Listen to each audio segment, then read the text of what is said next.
coming after me. Y'all favorite came after me. My fans up and them bands up, bring my fam up. The mentality, these niggas be faking. The mentality, these niggas be hating. The mentality. Yo, welcome back to the channel, homies. It's your boy VeLL. If you're new to the channel, make sure you subscribe for more content. Drop that thumbs up on the video, man. But you all told me to check out the game Digital Devils versus AEROWOLF ROXY, and you all told me that this was actually the best comeback in Mobile Legends history. Everybody was saying that, so I had to go and check it out for y'all. I wanted to see what the hype was about, and I just got through watching it, and I'm going to give you all some of my thoughts on the game. I was going to do a full reaction to it, then I saw this was like a 25-minute game, and nah, that's not happening. I'm not gonna make a 25-minute long video, probably over that, because you all know how I talk already. So basically, one thing that I noticed early on was the team comps. The team comps, they have these sustained team comps once again. Two assassins was on Digital Devils. They had two assassins. They had Fanny, they had Hellkurt, and then they had the Chow pick along with Akai and freaking Kagura. Now I see Akai is being used so much because of his level of aggression. He can go jump in, catch people off guard, and knock them to the other team. That's basically what a lot of people are depending on, and also he can push people back. So that's what people are depending on. With this type of comp, it seems like everyone has the exact same strategy going in, and that's the weird thing for me. It seems like everyone is just fighting with the same strategy, and whoever gets it first is the team that, well, should win, but sometimes it don't work out like that. So it was clear that AEROWOLF was just dominating the whole game. Basically, they were dominating. They had better positioning. They was getting a lot of pick-offs and stuff like that. Like, it seems to me in these top games that the other team always struggles with positioning and mini-map awareness. Like, that's one of the biggest things that seems to be missing from the MSC right now. Based on the matches that I've seen, like it seems like they all struggle with positioning, and it doesn't seem to be much communication either.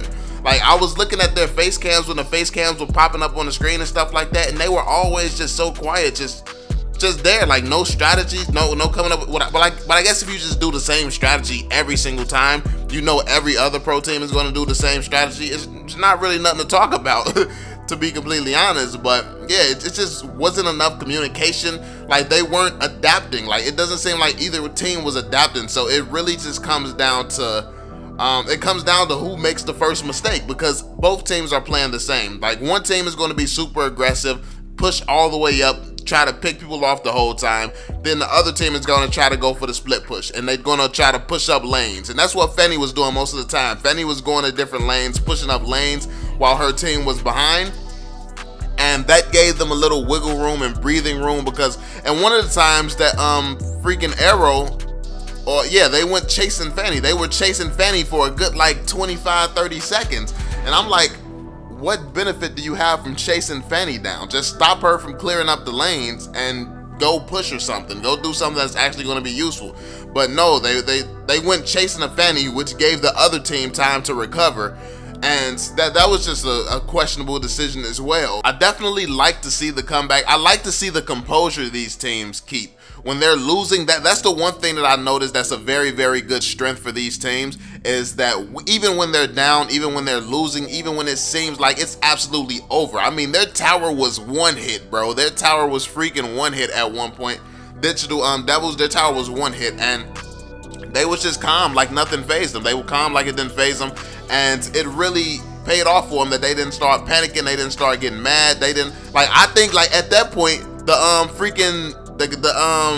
the event, they turned the cameras back to the cameras of the arena. They were like, oh, this is over, but it wasn't over, so they flipped back. Like, I think they were like, everybody was packing it up, like, oh, it's time to go home. Like, but yeah, so that was interesting. I like the composure that they keep.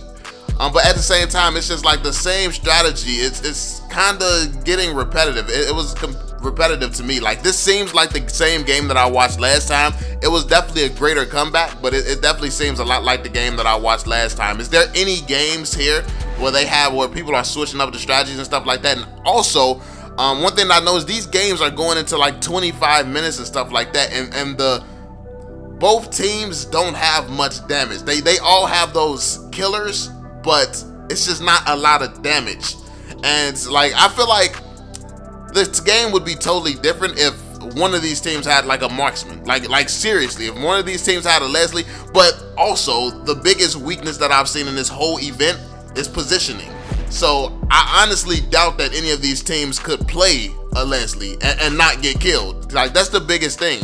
The biggest thing is being able to communicate, because some of these times where they were ganking their teammates, you were just in an engagement with these teams right in the middle. You were in the middle lane. You were just in an engagement with this guy. Then he goes missing. He disappears, and he goes and ganks the teammate up top. Basically, the person up top should have been watching, and he should have saw that person mid lane on the mini map heading his way, and then somebody who was in that mid lane should have called out that someone was missing and possibly heading up top. So it's like the lack of communication, the bad positioning, the mini map awareness, it's just a lot of flaws here and there and some of that type of stuff. But all in all, it was a pretty interesting game to watch, man. Like I said, I like the composure that they keep. I like the level of teamwork that I do see, because you see them go in and out of stages where there's like terrible teamwork, then they get it together. There's like, okay, this is great teamwork now. This is a pretty good positioning now. But it seems like to be a back and forth flip-flop thing. And of course, when you're in a high pressure environment, the fans and stuff is going to kind of make you nervous. The amount of money that's on the line is going to make you nervous and all of that. But honestly, it didn't seem to be enough communication. It didn't seem that this was as competitive as it should be. Like, it was a great game, but when you're like, I've watched events in different communities and stuff like that, like League of Legends and all that, and even like Call of Duty and stuff, like those pro players be like screaming at each other and stuff, like, yo, he's there, go get him over there, let's do this, let's do that. Like, strategies, bro, strategies. Unless they weren't showing the one guy who was talking, unless both teams, everybody was just listening to one guy doing all the talking, everybody was just there quiet, kind of chilling. But yeah, like I said, it was an interesting game. I definitely want to see some games with some more diversity in some of the picks. Like I said, neither one of these teams, like, they're basically fighting with sustainability teams and a little bit of damage. So honestly, if there was more damage, like as late as these games are going, Leslie would be one-shotting pretty much everybody standing right now. Everybody on either one of these teams, Leslie could have wiped out a bunch of these people quite quickly. So they're basically making it so the games go late game anyway. So if you're gonna force the game to go late game and not end the game early anyway, you might as well use a marksman, because late game you'll have damage. And honestly, AEROWOLF, the second that I saw their team, I would have chose Leslie. I'm gonna be completely honest with you. The second that I saw AEROWOLF's team, I would have chose Leslie. Simply because Gashin is the only assassin that you really have. I mean, what's his name? Mortis can catch you off guard and come up and trap you, but he's pretty easy to avoid. Like, Gashin would honestly be the only problem. And one assassin and it's Gashin, he wouldn't really be a problem, to be completely honest with you, man. He's very easy to evade. All you have to do is know the range of his abilities, know the range of his skills, and just stay out of range. Stay out of range of bushes that could hit you from his range. It's really easy to reposition around him, and then they really have no one else. They have Bane, he's not getting close. They have Diggy, he's not getting close, and then they have a tank, Kacha, he's not getting close either. So, yeah, I mean, that team, the other team could have easily chose a marksman, and that would have been a different result. Like, it wouldn't have been that close, honestly. It wouldn't have been that close at all, because they don't even have anybody who can chase a marksman down and finish him super fast outside of Gashin, and he's not that difficult to evade, especially if you're a pro. But that's just some of my thoughts. Now, Fanny and Hellkurt, yeah, I definitely wouldn't like Fanny and Hellkurt. If you're going against that combination, it might not be as good for AEROWOLF to have chosen a marksman, because yeah, especially not with this team comp. But I definitely think that that other team could have gotten away with it, DD. But yeah, let me know what you all think in the comment section. What did you all think about the game? Are there any other games that happened during the MSC that was more diverse in strategy and not the same thing, or does everyone literally just do this?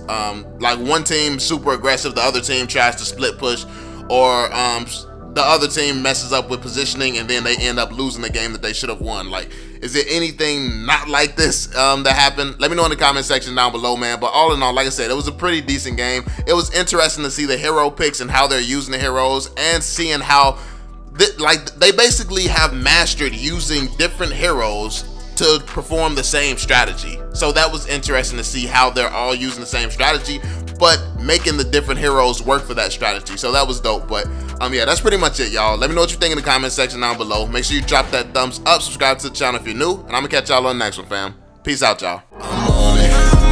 Can't fail for my family, I want it. So they'll never